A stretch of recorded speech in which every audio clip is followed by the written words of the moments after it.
Selamat pagi pemirsa, kunjungan Paus istimewa bagi kehidupan kebangsaan kita.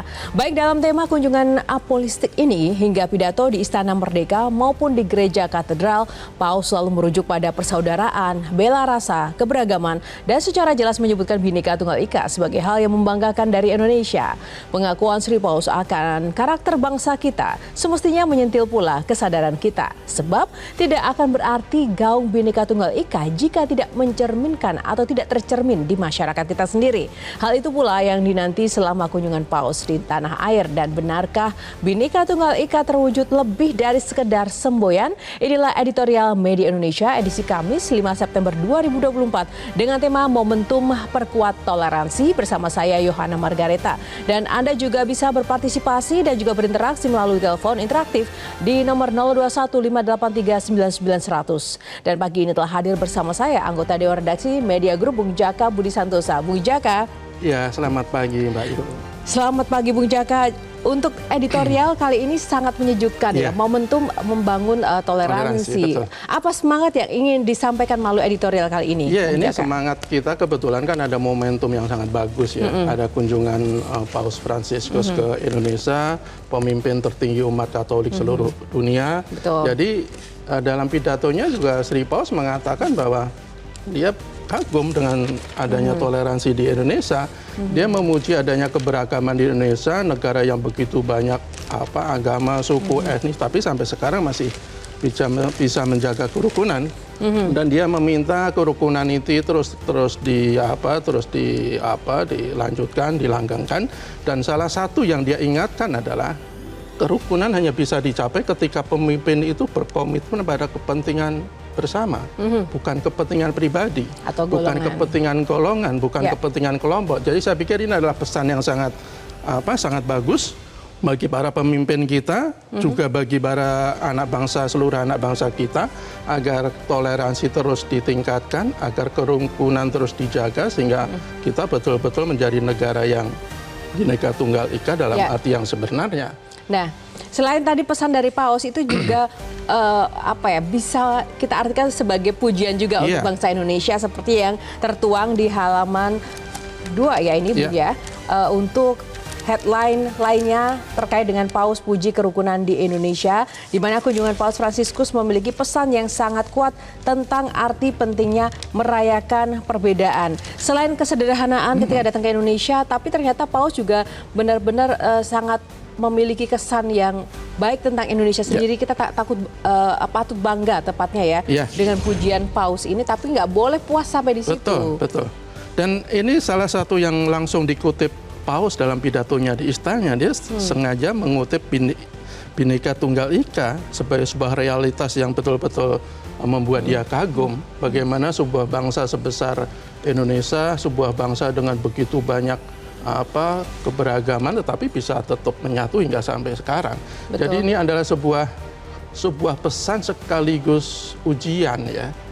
Pesan yang dari seorang Paus yang begitu menyejukkan, tetapi ujian juga bagi seluruh bangsa kita, anak bangsa kita untuk betul-betul ya merealisasikan apa yang dikatakan oleh Paus, mewujudkan apa yang dipuji oleh Paus, sehingga kita tidak hanya sekedar semboyan. Bhinneka Tunggal Ika itu tidak hanya sekedar semboyan, tetapi betul-betul diterapkan dalam kehidupan sehari-hari.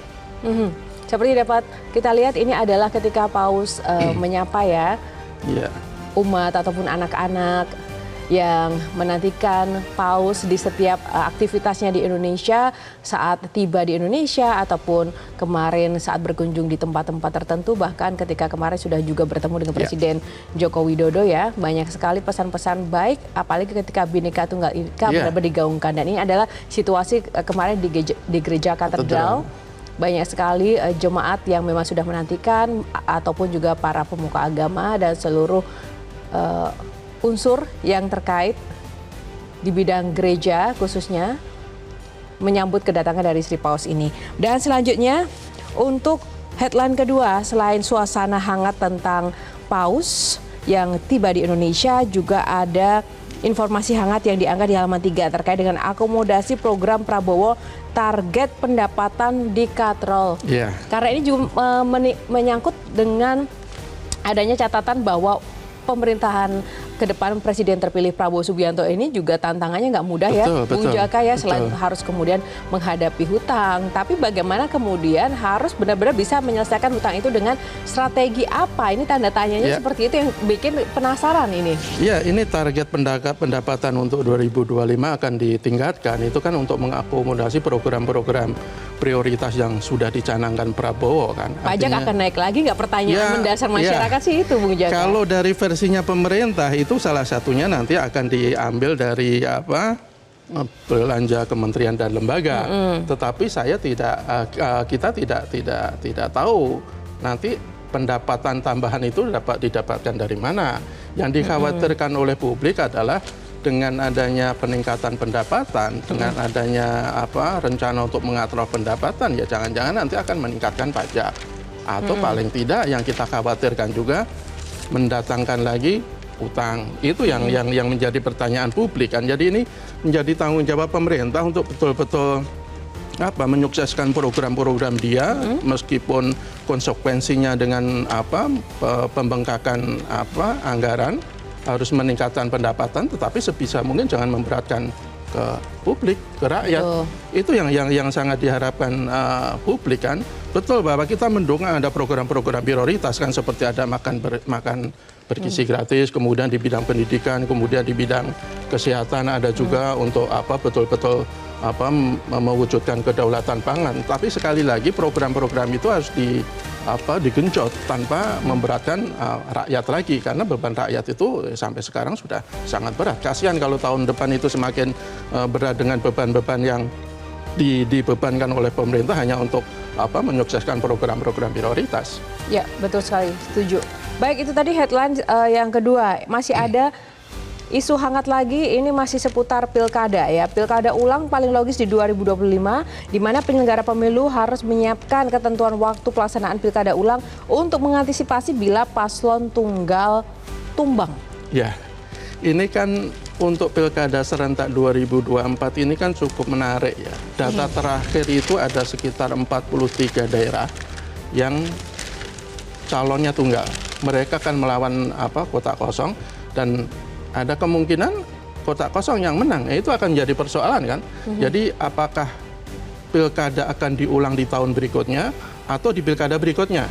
Kalau di undang-undang kan dijelaskan bahwa di pilkada berikutnya, tetapi kemudian juga ada dijabarkan di tahun berikutnya. Nah, ini harus ada kepastian aturan, dan KPU sudah akan menyusun PKPU, tapi dia mesti harus berkonsultasi dengan pembuat undang-undang yaitu DPR, dan mudah-mudahan ini segera terbit aturan yang jelas, sehingga nanti tidak ada lagi keraguan, tidak lagi kebimbangan untuk melakukan pilkada ulang jika nanti kotak kosong yang menang. Tapi banyak yang berpendapat sebenarnya pilkada ulang itu semestinya tidak harus digelar 5 tahun berikutnya, tetapi tahun berikutnya berarti 2025 dengan harapan ya daerah atau rakyat di daerah tersebut segera mendapatkan pemimpin yang betul-betul dipilih oleh rakyat. Kalau pilkada ulang dan kotak kosong yang menang itu kan sementara akan dijabat oleh pejabat kepala daerah. Pejabat kepala daerah kan ditunjuk oleh pemerintah pusat atau pemerintah provinsi kalau untuk daerah tingkat 2, dan rakyat tentu saja menginginkan pejabat yang mereka pilih, dan itu semestinya pilkada ulang digelar secepatnya, paling tidak setahun setelah pilkada sekarang kalau nanti kotak kosong yang menang. Wah, ini memang agak unik, menarik, dan juga bikin deg-degan. Apalagi kemarin dramanya penuh intrik. Itu baru pendaftaran. Bagaimana nanti banyak sekali, Mbak Yohani. Jadi ada 43 daerah yang harus melawan kotak kosong ini. Cukup banyak ini jumlahnya. Baik, tapi tentu saja kita terus optimis ya, Bung Jaka, untuk memberikan semangat juga pada masyarakat. Bersama-sama, ayo kita mensupport dan juga mendukung ini demokrasi, pesta demokrasi kita. Karena itu juga akan sangat menentukan nanti bagaimana nasib masyarakat di bawah ya, Bung Jaka. Baik, semoga sukses pilkada untuk tahun ini. Dan pemirsa, sebelum kita akan ulas bedah editorial pada pagi ini, kita saksikan dulu tayangan informasi ini selengkapnya.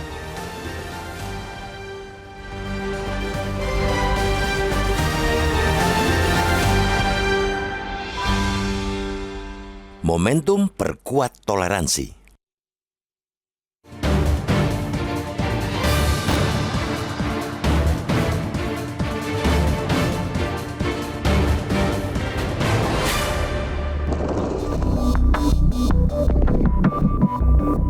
Sebagai pemimpin Gereja Katolik Dunia dan sebagai Kepala Negara Vatikan, sosok Paus Fransiskus memang sangat istimewa.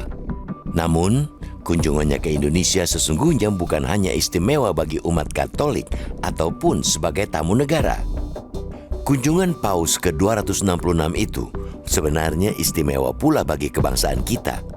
Baik dalam tema kunjungan apolistik ini hingga pidato di Istana Merdeka maupun di Gereja Katedral, Sri Paus selalu merujuk pada persaudaraan, bela rasa, keberagaman, dan bahkan secara jelas menyebut Bhinneka Tunggal Ika sebagai hal yang membanggakan dari Indonesia.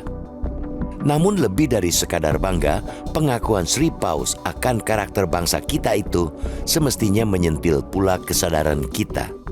Sebab tidak akan berarti gaung Bhinneka Tunggal Ika jika semboyan itu tidak tercermin di masyarakat kita. Hal itu pula yang dinanti selama kunjungan Paus hingga Kamis 6 September. Benarkah Bhinneka Tunggal Ika terwujud lebih dari sekadar semboyan? Pertanyaan itu semestinya terjawab pula oleh seluruh masyarakat dalam menyikapi berbagai hal terkait dengan kesejukan, kenyamanan, kelancaran, dan kesuksesan rangkaian ibadah selama Paus Fransiskus berada di Indonesia, termasuk kenyamanan dan ketenangan saat menjalankan Misa Akbar di Gelora Bung Karno hari ini. Kita mestinya tidak perlu meributkan hal-hal yang memang bisa didialogkan. Wajah bangsa yang toleran akan diuji sejauh mana kita legowo menyikapi perbedaan dan ikhlas memberi kemerdekaan pada pemeluk keyakinan lain dalam menjalankan segenap ibadah mereka. Spirit persaudaraan, kerukunan dalam perbedaan, memberi ruang bagi para pemeluk keyakinan untuk mengekspresikan keyakinan mereka sudah semestinya kita tunjukkan. Maka suasana sejuk penuh penghormatan mesti kita tunjukkan selama prosesi peribadatan yang dipimpin Paus Fransiskus itu. Kita percaya sebagian besar masyarakat kita menghormati perbedaan dan mendukung toleransi. Namun kita juga mesti waspada bahwa gejolak atas nama perbedaan keyakinan masih mudah tersulut. Karena itu, kunjungan Paus Fransiskus ke Indonesia semakin menunjukkan betapa sebenarnya toleransi dan dialog antar iman mesti terus dipromosikan dan digaungkan. Sebagai negara pertama dari kunjungan apolistik Sri Paus, Indonesia akan menjadi barometer bagi negara lainnya, bahkan seluruh mata dunia. Sebagai salah satu negara berpopulasi Muslim terbesar di dunia, kunjungan Paus Fransiskus akan menjadi pembuktian segala klaim kita selama ini, baik klaim sebagai negara Muslim toleran maupun kampanye-kampanye bahwa negeri ini siap menjadi pendamai untuk negara-negara yang terlibat perang. Sebab itu, kunjungan Paus bukan hanya pesta iman bagi umat Katolik, melainkan juga peneguh untuk kedewasaan keberagaman kita. Kunjungan Sri Paus membawa pertanyaan bagi tiap-tiap kita tentang pemahaman kita sebagai tuan rumah bersama. Di dalam negeri yang serba beragam ini, kemauan untuk menjadi tuan rumah bersama berarti mesti memiliki sikap empati alias bela rasa pada saudara sebangsa.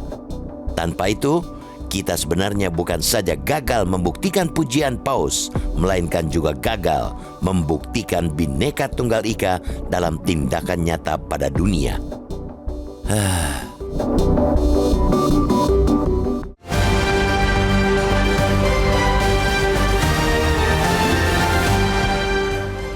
Ya pemirsa, kami ingatkan sekali lagi bahwa Anda bisa berpartisipasi dan berinteraksi terkait tema kami yang kami bahas dalam editorial hal ini. Dan melalui telepon interaktif di 021 583 99 100, editorial akan segera kembali seusai jeda.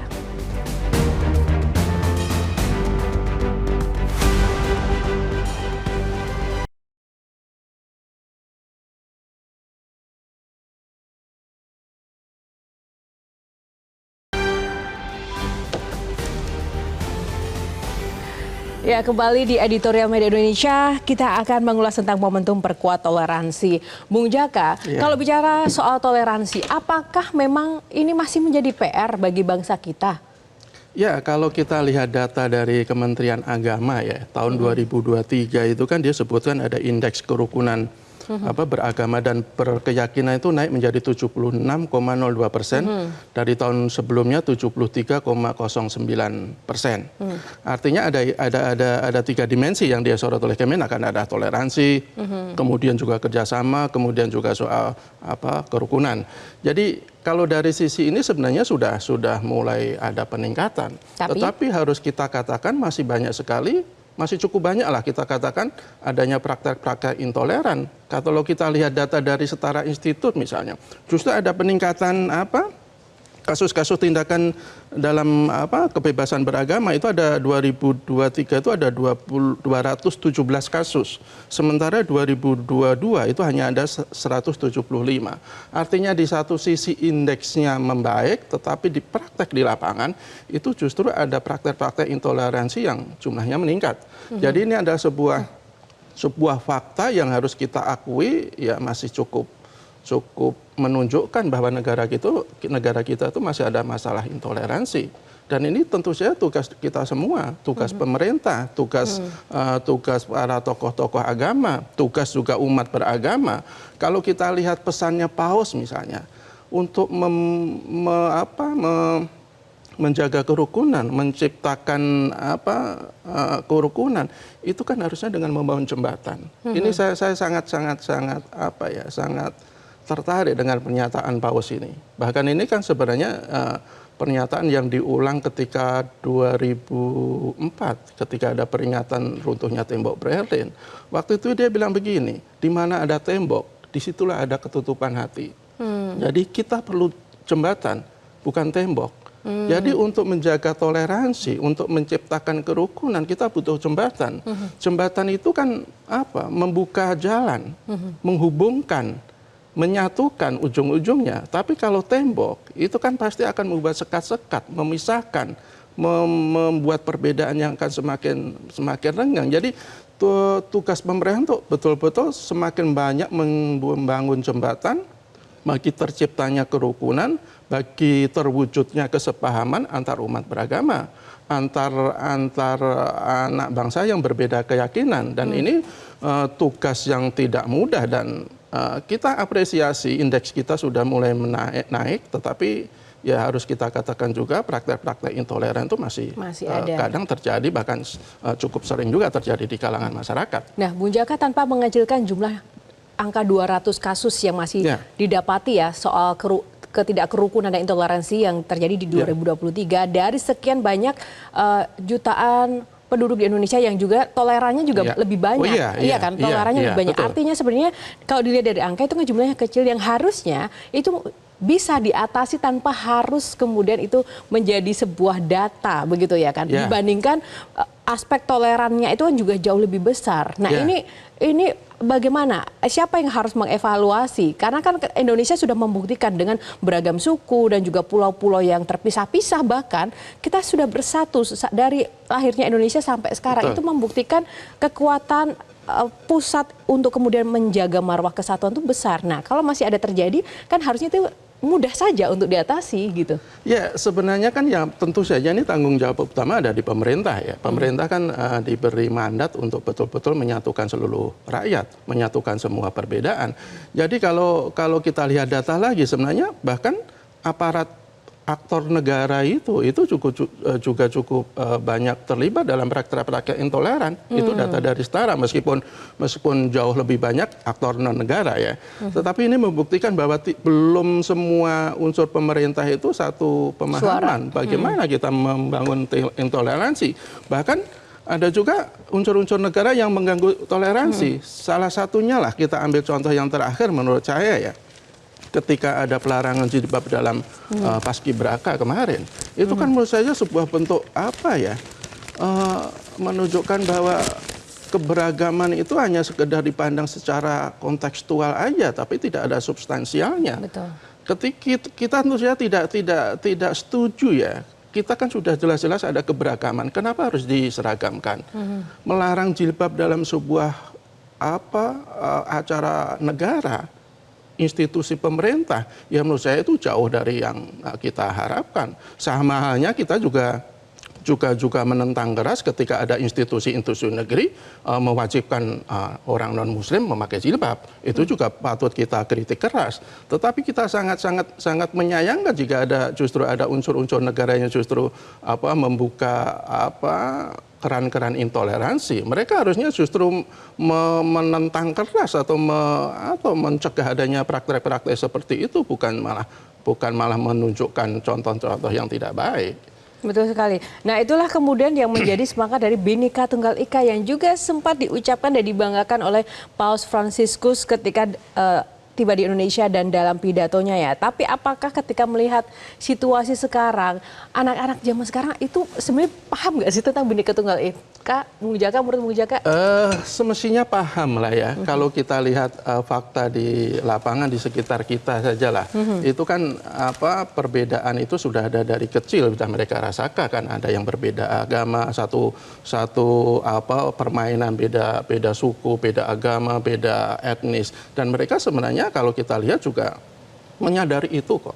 Cuman yang terkadang kita sayangkan adalah ada unsur-unsur tokoh-tokoh agama yang justru terkadang mempermasalahkan perbedaan itu.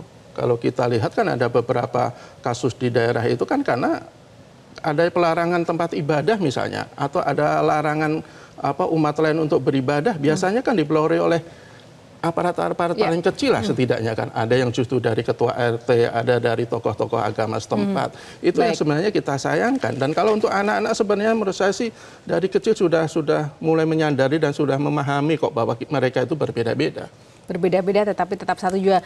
Bung Jaka, kita akan tersambung dulu dengan Imam Besar Masjid Istiqlal. Ada Profesor Nazarudin Umar. Prof, selamat pagi. Assalamualaikum, Prof. Selamat pagi. Assalamualaikum. Selamat pagi, terima kasih. Ya. Baik, alhamdulillah sehat. Terima kasih sudah berkenan bergabung di Editorial Media Indonesia. Kemarin kita melihat pemandangan yang hangat dengan kehadiran Paus di Indonesia. Prof, bagaimana tanggapan Anda dengan banyak sekali aktivitas yang kemarin sudah dijalankan bersama Paus? Iya, saya kira kedatangan Paus orang nomor 1 Vatikan dan Protestan itu rahmat bagi Indonesia. Kita berharap Bhinneka Tunggal Ika itu semakin kokoh dengan kehadiran tamu yang istimewa ini. Yang kedua tentu kita berharap ke depan ya bahwa dunia akan melihat dan menyaksikan Indonesia sebagai sebuah negara yang besar, meskipun betul-betul sangat plural dengan kepulauan yang begitu banyak dan etnik yang begitu banyak, bahkan agama yang juga begitu banyak, tapi mampu menampilkan keutuhan dan kesatuan yang begitu mengesankan ya. Dan per hari ini insya Allah bangsa Indonesia membuktikan diri sebagai tamu masyarakat yang sangat ramah terhadap tamunya ya. Jadi bukan hanya indah alamnya, tetapi juga masyarakatnya pun juga sangat santun terhadap tamunya. Nah bagi kami yang umat Islam ya nggak ada masalah kan ada akrimud dhaif walau kana kafiran, hargailah tamunya kata Rasulullah sekalipun itu non Muslim. Nah, jadi kita membuktikan hadis Nabi dan kita juga membuktikan budaya Indonesia betapa respeknya terhadap tamu-tamu. Ya. Ya, ikut bergetar juga ini mendengarkan penjelasan dari Profesor Nazarudin Umar ya, begitu sangat hangat sekali. Kita juga patut berbangga pada masyarakat kita yang sangat hangat untuk menyambut tamu yang tentu saja ini menjadi momentum memperkuat toleransi sebagai simbol seperti itu, seperti tema kita. Ya. Bagaimana menurut Prof terkait dengan bahwa ini jadi momentum memperkuat toleransi di negara kita? Ya, kita buktikan tidak ada di dunia ini terowongan yang menghubungkan dua rumah ibadah sebagai ikon dan simbol. Kecuali di Indonesia. Ini saya kira nanti akan menjadi viral positif ya untuk bangsa Indonesia ya. Dan yang kedua juga kita joint parking, jadi kita sebetulnya satu halaman dengan dua rumah ibadah yang begitu toleransinya sangat terbukti di lapangan. Bukan hanya teori dalam seminar dan dalam berwacana, tetapi itu in action juga kita melakukan hal yang sangat-sangat penting. Kita ingat ketika dulu COVID-19, rumah-rumah ibadah di Indonesia disponsori oleh Masjid Istiqlal, kita mengumpulkan dana lumayan, bahkan tidak terduga. Sebelumnya saya tidak etis menyebut angka. Ternyata kami mampu mengumpulkan dana yang sedemikian besar untuk membantu orang-orang yang terdampak dari COVID-19 ini kan. Sampai teman-teman kita almarhum Pak Doni itu, loh dari mana Istiqlal dapat dana sebesar ini? Nah, kami bagikan kepada gubernur yang terdampak. Karena kami kan tidak punya by name by address siapa yang mau dibantu kan. Nah, kita serahkan ke mereka. Luar biasa masyarakat itu bahwa ternyata bahasa agama itu sangat efektif dalam mengatasi persoalan krisis.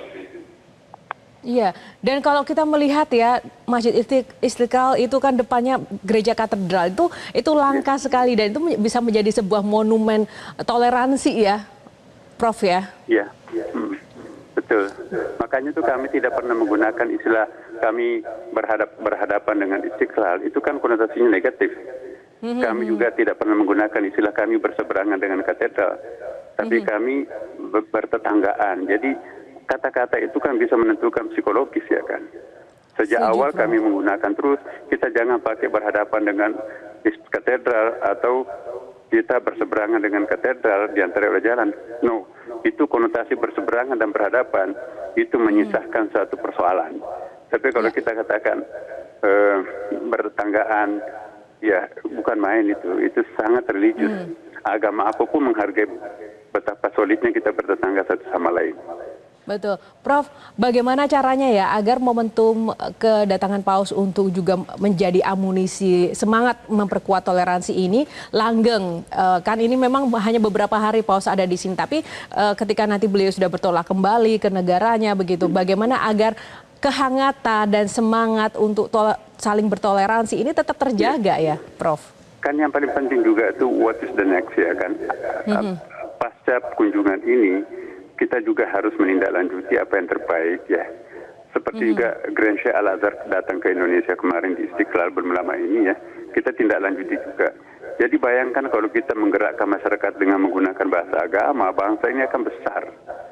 Ya, ini kan agama itu adalah modal sosial untuk membangun sebuah peradaban yang besar, sebuah bangsa yang besar, dan sebuah negara yang besar. Nah, jadi kita jangan melihat agama itu sebagai sesuatu yang menghambat kemajuan, tapi agama itu harus bersinergi dengan budaya untuk membesarkan negeri ini. Kita sangat yakin bahwa sinergi antara budaya lokal, agama universal, agama apapun ya, semua agama itu kan universal ya, dan insya Allah itu akan membesarkan bangsa. Dan ini kita, selling point kita ke luar negeri itu ya, bahwa meskipun Indonesia seperti ini, berada di posisi silang dengan jumlah penduduk yang sedemikian besar, dan penduduk muslim terbesar, tapi kita bisa menjadi tuan rumah menerima orang nomor satu Katolik. Padahal kita tetanggaan dengan Filipina misalnya yang mayoritas Katolik di situ kan. Kenapa Paus memilih Indonesia? Ini satu kebanggaan tersendiri. Maka itu kita bangga menjadi orang Indonesia dikunjungi oleh orang nomor satu Vatikan dan kepala negara Vatikan dan juga sekaligus sebagai orang nomor satu di Katolik ini ya. Jadi sebagai warga bangsa Indonesia saya menghimbau sekaligus ya, segenap masyarakat buktikan diri kita bahwa kita ini adalah sebagai orang Indonesia yang terkenal ramah sekali menerima tamu ya. Ya, jadi ini pemandangan yang sangat indah dan akan menjadi viral. Mari kita menampilkan viral positif di mata luar negeri sekarang ini. Sekarang sudah waktunya kita bahu membantu bersatu ya, satu bahasa menghadapi tamu ini ya.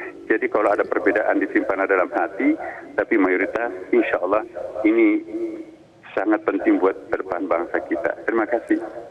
Baik, terima kasih Profesor Nazarudin Umar untuk waktunya bersama Editorial Media Indonesia. Baik, terima kasih Prof. Dan pemirsa, kita masih akan ulas kembali untuk momentum perkuat toleransi bersama Bung Jaka. Namun kita akan jeda dulu sesaat lagi, saya akan kembali.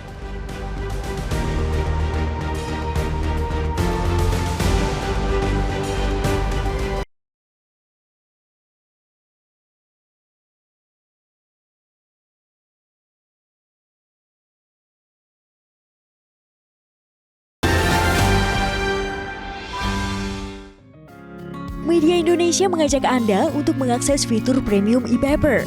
Dengan sajian konten berbasis intelektual dan meneguhkan kebangsaan, Media Indonesia tampil dengan lebih dinamis melalui e-paper Media Indonesia yang dapat Anda akses kapan saja, di mana saja. Caranya mudah, download aplikasi Media Indonesia di Android atau ketik link e-paper.mediaindonesia.com atau bisa scan QR Code pada layar kaca Anda. Klik tab e-paper di bagian samping layar tablet Anda, daftarkan data diri, serta pilih paket berlangganan e-paper Media Indonesia sesuai dengan kebutuhan Anda. Nikmati juga bonus spesial tambahan 4 halaman rubrik fokus setiap hari. Semua bisa Anda dapatkan hanya di ePaper Media Indonesia. Untuk informasi lebih lanjut, hubungi customer service di nomor 0811 1201 2018 atau kunjungi media sosial @mediaindonesia. Media Indonesia, referensi bangsa. Ya, kembali di Editorial Media Indonesia. Sebelum kita ulas Bung Jaka ya terkait tadi apa yang disampaikan oleh Profesor Nasaruddin Umar, Imam Besar Masjid Istiqlal, kita akan mendengarkan terlebih dahulu ada sambungan telepon dari pemirsa yang sudah antri di editorial kali ini. Selamat pagi. Yang pertama dari Pak John Veto dari Batam, Kepulauan Riau. Pak John, selamat pagi Pak. Selamat pagi, Mbak. Ya, selamat pagi. Silakan Pak, bagaimana tanggapan Anda tentang kedatangan Paus dan ini jadi momentum untuk memperkuat toleransi? Singkat saja, silahkan. Ya, begini, kedatangan Paus Paulus ke Indonesia Franciscus. ini sangat berkah bagi Indonesia. Ya, kenapa berkah? Beliau ini kan tokoh sentral di satu agama Katolik Roma. Jadi beliau ini kan pesan-pesan moral, pesan perdamaiannya kan sangat dibutuhkan di dunia ini. Dan sesuai dengan tema yang dibedah oleh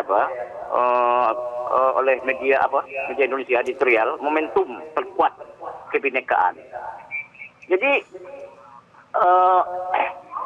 ini sangat dengan Pancasila, ya, sangat connect itu, pas gitu. Dan kedatangan Paus ini ke Indonesia seragam gitu, dengan Indonesia, pesan damai, pesan moral, pesan toleransi beragama yang terutama, karena kita kebinekaan tadi itu.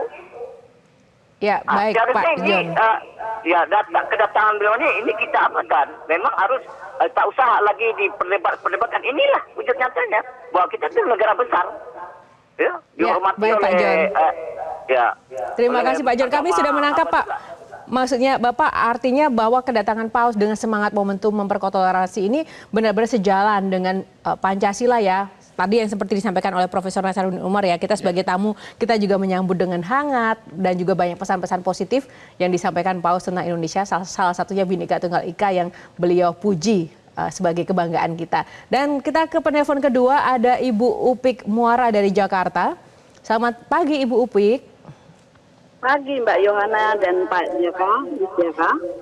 Baik. Silakan Ibu, bagaimana respon Anda terkait dengan momentum memperkuat toleransi melalui kedatangan Paus Franciscus? Oke, siap. Jadi menurut saya kehadiran beliau ini sangatlah dinantikan oleh bangsa Indonesia yang kemarin tahun 2019 terkoyak-koyak, terkotak-kotak, ya kan? Dengan adanya kehadiran Paulus ini, saya harap untuk kebinekaan Tunggal Ika ya, berbeda-beda tapi tetap sama tuh tercipta dan menjadi penggugah bagi para pemangku pemerintahan ini agar membuat satu aturan di pendidikan dasar, terutama untuk kurikulum pendidikan tuh harus ada khusus untuk kurikulum ini untuk memprotek anak-anak ini. Kerukunan itu tetap ada karena kemarin terkoyak itu, mudah-mudahan trauma dengan adanya Paus ini akan terhilangkan. Kemudian saya kepingin juga kepada tokoh agama yang justru mereka lah yang memecah-mecah umatnya. Kebetulan umatnya ini main percaya aja sama tokoh menjadi idolanya. Nah, inilah momen yang harus setelah ini dikumpulkan para tokoh-tokoh agama dari lintas agama, ada 5 agama ya di Indonesia itu. Dengan kehadiran ini dikumpulkan sama Menteri Agama, kemudian membuat aturan kalau ada jangan sampai di masjid-masjid itu justru terjadi pemecahan. Kalau kita dengar di khotbah itu ngeri-ngeri ya. Itu kasihan ke anak bangsa. Makanya pendidikan penting untuk dibuat kurikulum baru tentang kebinekaan diperkuat. Seperti itu. Ya, Yohana. Terima kasih Ibu Upi. Semoga Ibu Upi juga bisa menjadi agen toleransi di lingkungannya. Terima kasih Ibu Upi dari Jakarta, dan kita ke Pak Tasrik Usman dari Banjarmasin, Kalsel, Kalimantan Selatan. Pak Tasrik Usman, selamat pagi. Selamat pagi Mbak Johanna, selamat pagi Bang Jaka. Assalamualaikum warahmatullahi wabarakatuh. Waalaikumsalam. Silakan Pak Tasrik Usman. Ada dua kesan yang saya tangkap kehadiran Paus orang pertama di Vatikan datang ke Indonesia. Yang pertama pidatonya ketika di Istana Negara, beliau mengakui adanya kebinekaan Tunggal Ika yang ada di Indonesia yang mungkin tidak ada di negara-negara lain. Ini menjadi tanda baik bahwa selama ini kan mungkin ada yang beranggapan bahwa negara Indonesia itu adalah mayoritas Muslim, kemudian ada kekhawatiran dan sebagainya. Paus sendiri sudah menyaksikan, bahkan Paus naik mobil, membuka kaca mobil dan sambil melambai-lambai ke masyarakat. Itu pengejawantahan daripada kebinekaan Tunggal Ika yang toleransi antar umat beragama di Indonesia itu tidak perlu diragukan lagi. Bang Jaka, membangun republik ini itu ada dua, membangun fisik dan non fisik. Membangun non fisik yang membangun toleransi antar umat beragama, dan itu tanggung jawab pemerintah. Saya ingat di zaman Pak Harto dulu, itu tokoh-tokoh pimpinan-pimpinan agama itu diundang ke istana, kemudian membicarakan hal-hal kepentingan negara, kemudian terjadi kebersamaan dalam pandangan bagaimana membina umat masing-masing agama di Indonesia. Itu yang terjadi, tapi sekarang itu tidak pernah terjadi lagi.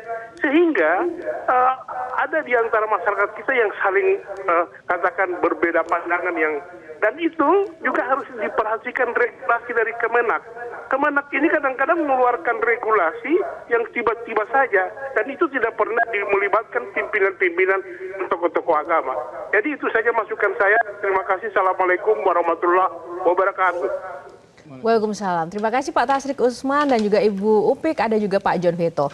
Silahkan Bung Jaka.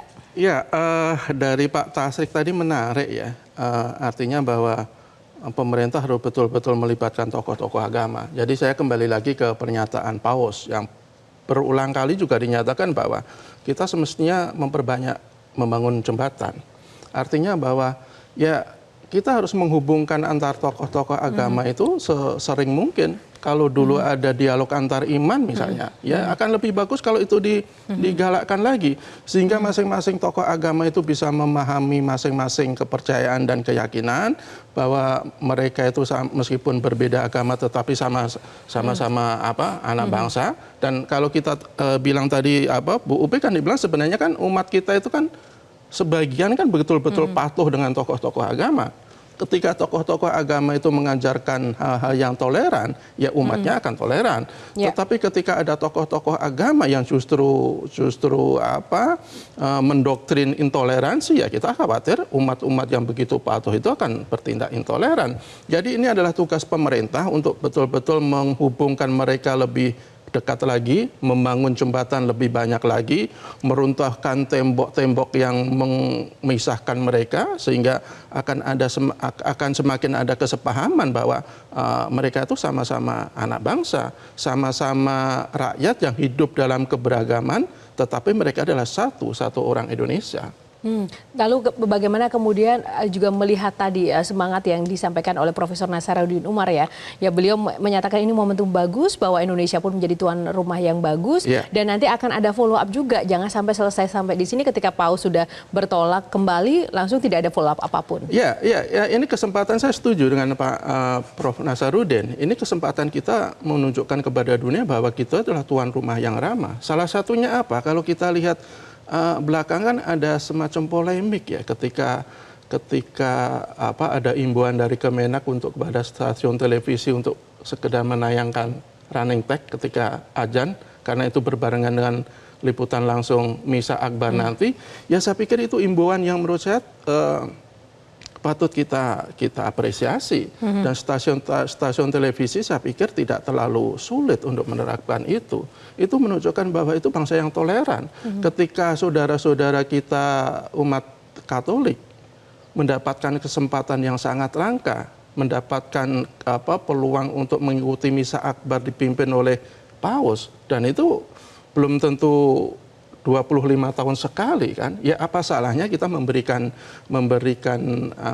penghormatan kepada mereka dengan sekedar menayangkan running tag azan. Toh ya berapa puluh tahun sekali sih, dan itu saya kira juga tidak mengganggu keimanan orang Islam. Toh di masjid-masjid juga masih bisa diperbolehkan untuk melantunkan azan dengan pengeras suara. Itu salah satunya. Kemudian juga kita juga mengapresiasi pemerintah Provinsi Jakarta dengan membuat peraturan sekitar 208 sekolah yang berada di sekitar GBK untuk melakukan pembelajaran jarak jauh. Ini adalah bentuk toleransi untuk memberikan kesempatan kepada saudara-saudara kita, paling tidak dia bisa mengikuti, datang ke GBK untuk mengikuti misa dengan lebih lancar, pulangnya juga lebih lancar, karena paling tidak arus lalu lintas atau kepadatan lalu lintas bisa sedikit dikurangi dengan kebijakan pemerintah. Dan ini menurut saya bentuk dari keramahan kita sebagai tuan rumah. Dan saya pikir itu sebuah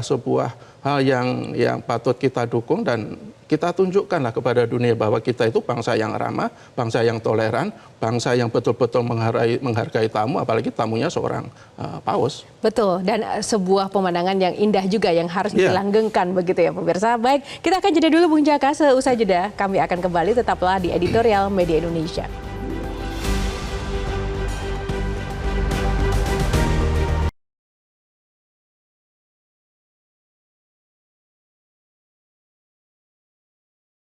Pemirsa, kembali di Editorial Media Indonesia. Bung Jaka, kita tadi sampai pada ini tidak hanya momentum untuk memperkuat toleransi, tapi kita jadikan momentum untuk melanggengkan keindahan kebersamaan dan persaudaraan melalui kedatangan dari Paus Fransiskus.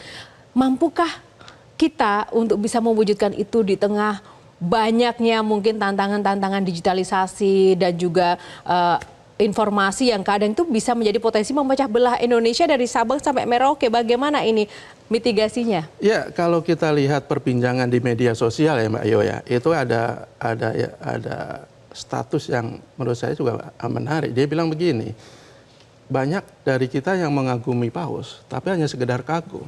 Untuk meniru perilakunya, meniru contoh-contohnya itu ogah katanya. Itu yang kita khawatirkan. Ketika Paus datang saat ini, kita para pejabat begitu antusias, begitu bersemangat menyatakan bahwa Paus adalah teladan yang baik, yang harus dicontoh, tetapi apa betul? Itu akan betul-betul dicontoh. Tapi ada juga loh yang mencontoh Paus naik kendaraan sederhana, akhirnya ada juga pejabat tinggi kita ikut juga. Ya, tapi apakah sampai itu kan jadi, atau jangan cuma sekarang doang? Ya, itu yang jadi pertanyaan kan. Mencontoh sikap sifat baik seseorang itu kan butuh komitmen yang luar biasa, termasuk mencontoh bagaimana sifat-sifat Paus yang penuh kesederhanaan, betul-betul sederhana, bersahaja, tidak ingin yang bermewah-mewah. Apakah itu betul-betul akan ditiru oleh para pejabat kita?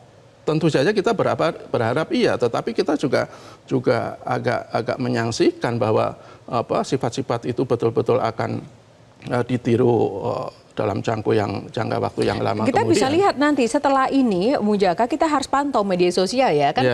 Khususnya kalau saya lebih concern pada ini, ada contoh keteladanan yang bagus ya dari pemimpin umat, pemimpin kelompok begitu.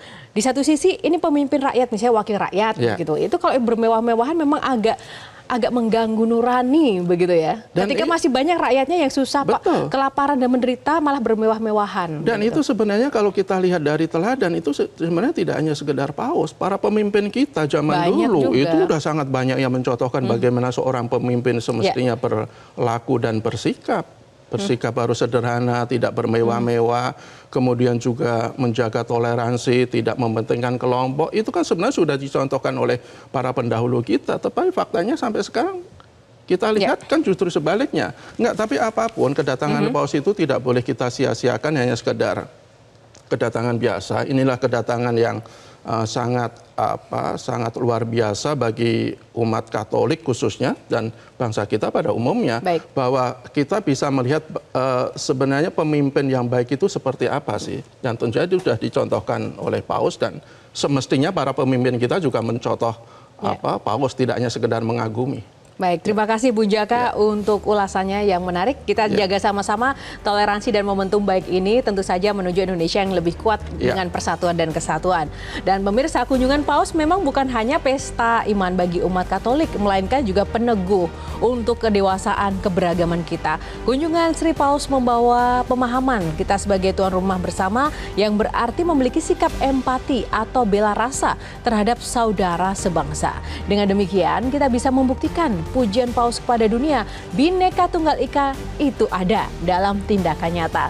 Demikian editorial Media Indonesia, semoga bermanfaat bagi Anda pemirsa dimanapun berada. Selamat pagi, sampai jumpa lagi, tetap semangat.